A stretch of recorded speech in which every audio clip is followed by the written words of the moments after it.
This deaf woman's interpreter was arrested. Judge Caprio's decision at the end of this video will shock you. The courtroom fell silent when the deaf woman signed, "Where is my interpreter?" And Judge Caprio learned the interpreter had been arrested the night before for insisting Marisol had ADA rights. Mara Vega stood at the defense table. Her eyes swept the room, searching. Confusion tightened her expression. She signed again, more urgently. No one reacted. No one understood. Judge Frank Caprio looked up from a bench. He recognized the question in her body language, even if he couldn't read the signs. He turned toward the clerk. "Miss Reyes, where's the interpreter?" Miss Reyes checked her notes. Her voice carried hesitation. "Your Honor, the interpreter is marked unavailable.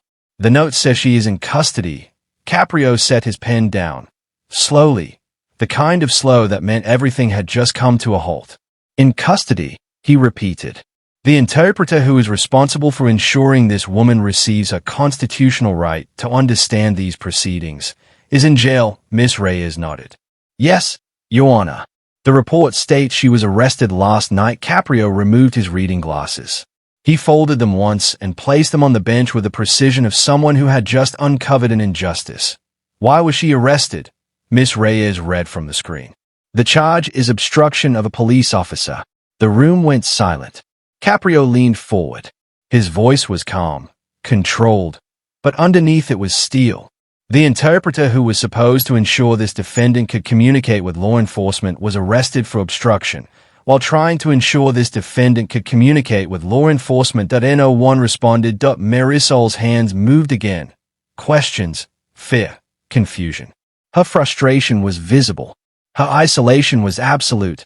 Caprio looked at her, then at the gallery, then at Officer D'Angelo, the bailiff. "Before you see what happens next, tell us where you're watching from and subscribe to Order in the Court." If you missed Judge Caprio. Timestamp 9 hours, 45 minutes, 12 seconds. AM. Interpreter unavailable. Reason. In custody, Miss Reyes stood. Her voice was formal, but unease edged every word. Case number 2025 CR 4417. State versus Marisol Vega. 4 counts. Failure to comply with lawful commands, resisting arrest, reckless driving, failure to appear for scheduled court hearing. Caprio lifted a hand. The clerk stopped speaking. He looked at Marisol and spoke slowly, clearly, knowing she could not hear him. "Miss Vega, can you hear me?" Marisol watched his lips. She shook her head. She signed again, gestures careful, urgent. Caprio turned to the clerk. "Does anyone in this courtroom know American Sign Language?" Silence. He shifted his gaze to the prosecutor. "Does your office have an interpreter available?" The prosecutor hesitated.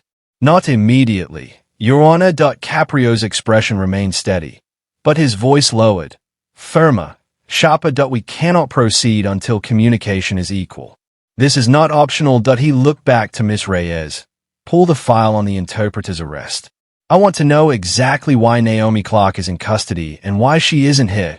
Miss Reyes typed quickly. Moments later, she read from the screen. Interpreter Naomi Clark was detained at approximately 8:47 p.m. yesterday evening following a traffic stop involving the defendant.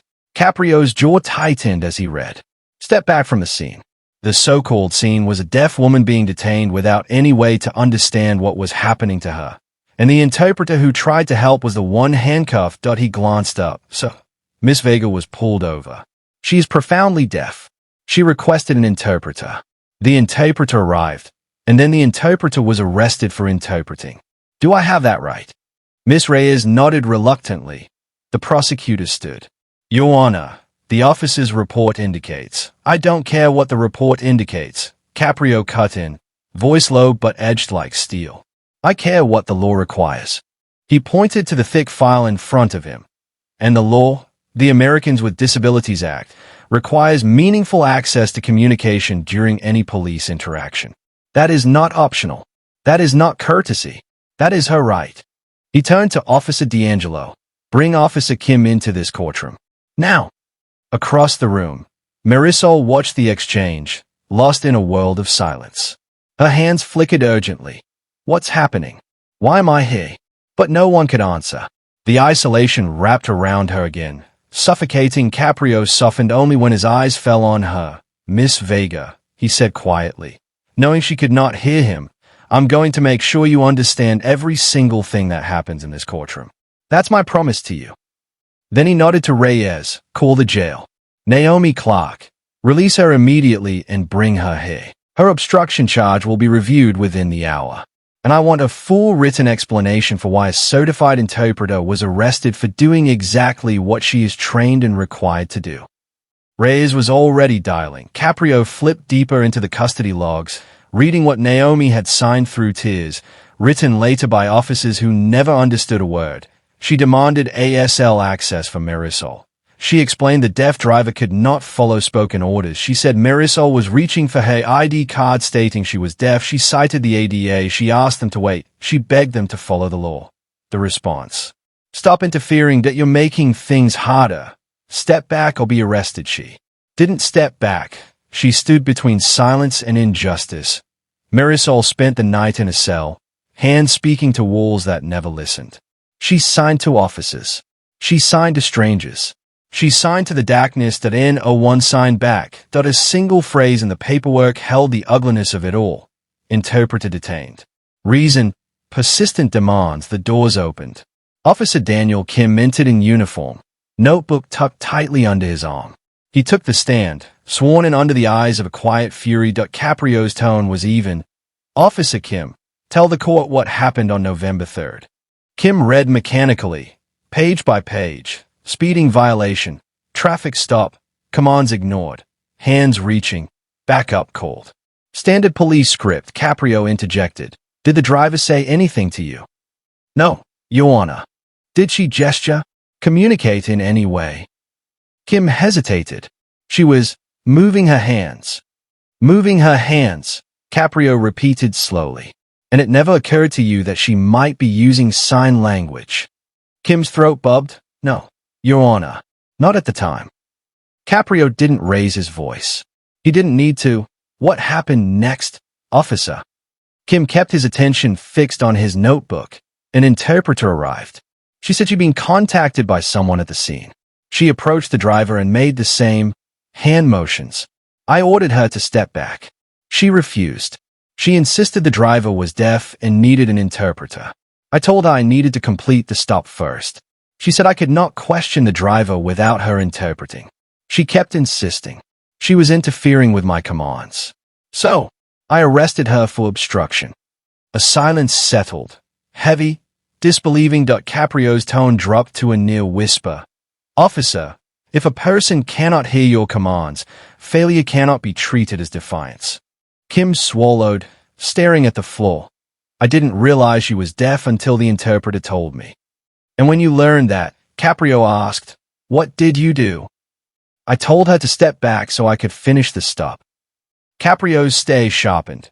Did you request an interpreter through official channels? No, Your Honor. So instead, Caprio said, each word precise, you arrested the interpreter. Kim had no answer. Miss Reyes shuffled through files. Caprio turned to her.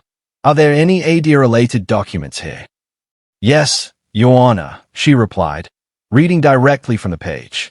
2 months ago, when Miss Vega received a parking citation, she submitted a formal request for an interpreter. The request was sent to the court clerk, traffic division, and the prosecutor's office.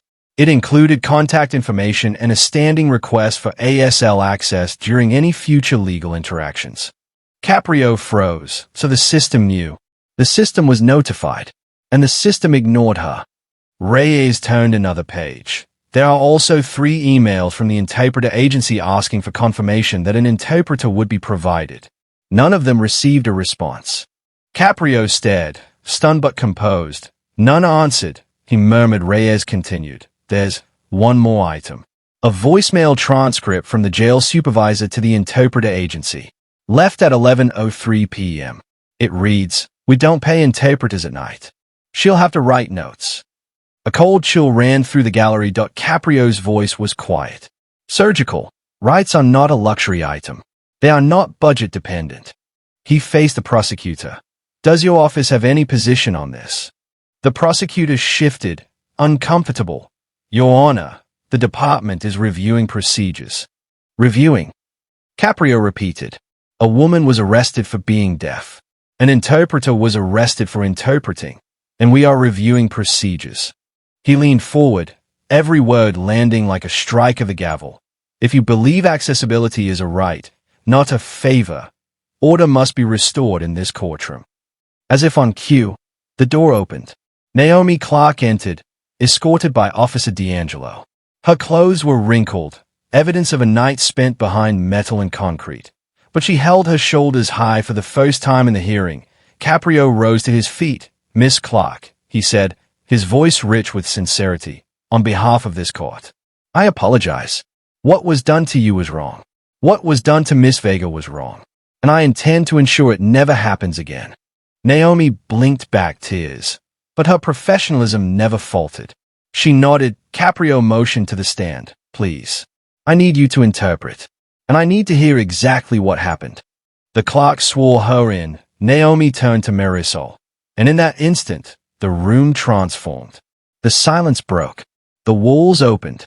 Someone finally spoke Marisol's language. Her hands erupted, questions spilling out faster than fear could contain. "What is happening? Am I going to jail? Why wouldn't anyone talk to me?" Naomi's voice carried the meaning across the gap. She's asking what is happening. If she's going to jail, she wants to know why no one would communicate with her. Caprio's expression softened, not with pity, but with commitment. Tell her she is not going to jail. Tell her that from this moment forward, she will understand every single thing that happens here. Naomi signed, and as Marisol watched, her shoulders sank in relief. For the first time since the roadside stop, she was seen, she was heard, without hearing a sound. Naomi signed Caprio's words. Marisol covered her mouth with both hands. Her relief arrived like breath after drowning. But Caprio wasn't finished. He straightened in his chair. This part wasn't just for Marisol. It was for the entire system. "Officer Kim," he said, voice calm yet cutting. "It is fortunate no one was injured during this encounter. But your misunderstanding of disability rights created a dangerous situation that never should have existed." Kim nodded, shame visible in every line of his posture. "I expect you, and every officer in this city, to be trained properly on the Americans with Disabilities Act. Deaf citizens are not invisible. They are not mute. They communicate in a language every bit as real as yours." Kim swallowed. "Yes, Your Honor." Caprio turned to the prosecutor. "And I expect your office to ensure that every request for interpreter services is acknowledged and fulfilled. No email should be ignored. Not one." The prosecutor nodded quickly. "Yes, Your Honor." Caprio's gaze shifted to the bailiff. "Officer D'Angelo, please ensure Miss Clark's charges are removed from the system immediately.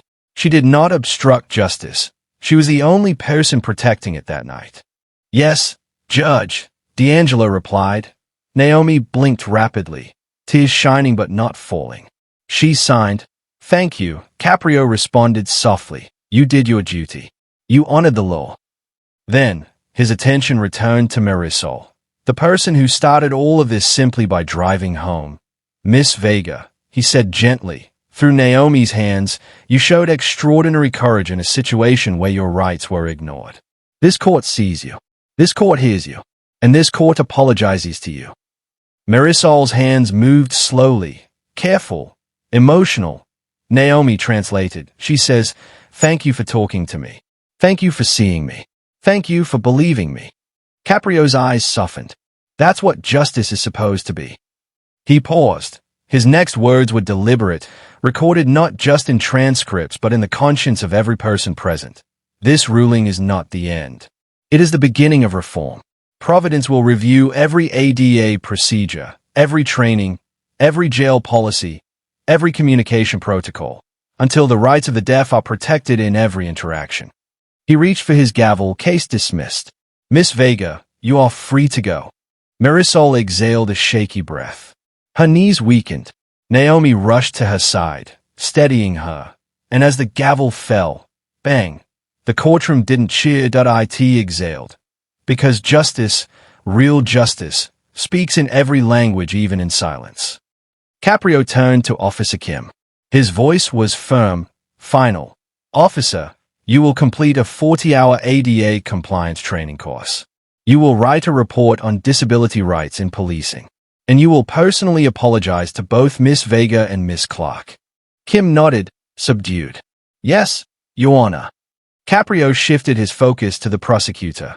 Your office will review Miss Clark's obstruction charge immediately. I expect that charge dismissed within 24 hours. She will also receive compensation for the unlawful detention she endured. The prosecutor swallowed hard. Yes, Your Honor. Caprio then addressed Miss Reyes, his tone turning administrative and absolute. This court will implement new policies today. He listed them one by one, each like a law being written in real time. Number 1. A 24-hour ASL interpreter hotline will be established for every police encounter. Number 2. Every Providence police officer will complete mandatory disability awareness training within 60 days. Number 3. A custody ADA compliance officer will be appointed to guarantee every detainee with disabilities receives proper accommodations. Number 4. Any ADA request submitted to this court must be flagged and confirmed within 48 hours. No exceptions. He leaned forward slightly, his next line landing like a verdict against history itself. Disability is not defiance. Silence is not resistance. It is simply a language you never learned. Then, Miss Reyes, prepare a full report on this case. Send it to the Department of Justice Civil Rights Division. They will be informed of what occurred here and what we are doing to correct it. Yes, Your Honor, she replied. Caprio looked to Naomi. Miss Clark, you followed the law when others ignored it. You stood your ground, and you paid for it with a night in a cell. That was wrong. This court thanks you. Naomi signed the words to Marisol. Marisol signed back, and Naomi translated quietly. She says thank you. She thought no one would ever listen. Caprio's voice softened. Tell her I listened. Tell her this court listened. And tell her from this moment forward, the entire system will listen. A text note flashed on the clerk's monitor. New policy memo. Effective immediately. All court communications will include ASL video instructions explaining ADA accommodations. The hearing was nearly adjourned until Caprio raised a hand. Miss Clark, one more thing. Naomi looked up. I'd like you to teach me 2 signs. I want to speak to Miss Vega directly. The room stopped breathing. Naomi stepped forward. She demonstrated the signs slowly. Caprio practiced, concentrating, his hands shaking with the weight of doing it right. Then he looked at Marisol and signed, I'm sorry. For the first time today, Marisol's tears weren't from fear. They were from being seen. Caprio signed again. Thank you, Marisol responded instantly. Her hands formed a gesture that required no interpretation. A hand pressed over her heart. A small, respectful bow. Naomi's voice was a whisper. She says, you gave her voice back. Caprio shook his head gently. No. She always had a voice. We just weren't listening. Justice had spoken. In silence, Caprio turned to the gallery one last time.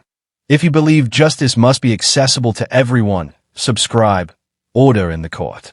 3 weeks later, the Providence Police Department launched a disability rights training initiative. Every officer completed it. Officer Kim was among the first to graduate, his final written assignment titled, The Language I Didn't Know. The new 24-hour ASL interpreter hotline received 32 calls in its first month. That meant 32 people who might have been arrested for not listening finally had someone to listen to them. Naomi Clark's obstruction charge, dismissed with prejudice. The city issued an official apology. She received full compensation for the night she spent locked away for doing her job. Marisol Vega's arrest record expunged. A personal apology from the police chief. A phone call from the mayor, thanking her for revealing a flaw in the system others overlooked. Court ADA forms were redesigned, now offered in ASL video format, large print, braille, and 15 written languages. Every submission triggered immediate confirmation and a follow-up call. The Department of Justice reviewed Caprio's report and adopted it as a model for ADA compliance in municipal courts nationwide. On Caprio's desk, a small handwritten note card remained. Silence is not resistance. It may be a language you never learned. He read it every morning, and on the wall behind his bench, visible to all who entered, hung a framed message in American Sign Language: justice for all and everyone. Dramatization created for storytelling and educational purposes, not legal advice or reporting.